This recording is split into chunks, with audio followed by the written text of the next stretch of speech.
मेरे प्रिय देशवासियों, कई लोग मुझसे पूछते हैं, डॉक्टर साहब आपने बुद्ध का मार्ग क्यों चुना? क्या यह किसी के विरोध में लिया गया निर्णय था? मैं स्पष्ट कहना चाहता हूं, मैंने किसी से घृणा करके निर्णय नहीं लिया। मैंने वो मार्ग चुना जो मनुष्य को ऊंचा उठाए।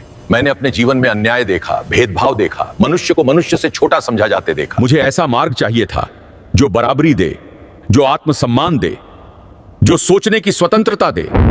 तभी मैंने गौतम बुद्धा के विचारों को पढ़ा। बुद्ध ने क्या सिखाया? उन्होंने सिखाया क्रोध का जवाब क्रोध से नहीं, शांति और करुणा से दो। उन्होंने कहा मनुष्य जन्म से महान नहीं होता, अपने कर्म से महान होता है। उन्होंने ये नहीं कहा कि मेरी बात आंख बंद करके मानो। उन्होंने कहा सोचो, समझो, परखो और जो सही लगे वही अपनाओ। यही स्वतंत्रता मुझे महान लगी। इतिहास हमें एक और उदाहरण देता है, अशोक का। कलिंग युद्ध के बाद जब उन्होंने विनाश देखा तो उन्होंने बुद्ध का मार्ग भय से नहीं, करुणा से अपनाया। एक सम्राट जिसने तलवार से विजय पाई, वो अंत में प्रेम और दया की शक्ति को समझ पाया। मैंने बुद्ध का मार्ग इसलिए चुना क्योंकि वो प्रतिशोध का नहीं, परिवर्तन का मार्ग है। मैं किसी की आस्था का विरोधी नहीं हूँ। मैं केवल इतना कहता हूँ, वो मार्ग चुनो जो तुम्हें सोचने की शक्ति दे, जो तुम्हें झुकाए नहीं, उठाए।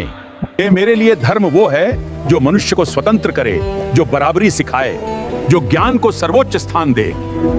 इसलिए मैंने बुद्ध का मार्ग अपनाया, किसी के खिलाफ नहीं, बल्कि मनुष्य की गरिमा के पक्ष में। याद रखिए, नफरत से समाज नहीं बनता, करुणा और शिक्षा से समाज बनता है। शिक्षित बनो, संगठित रहो, संघर्ष करो। जय भीम, जय संविधान, नमो बुद्धाय।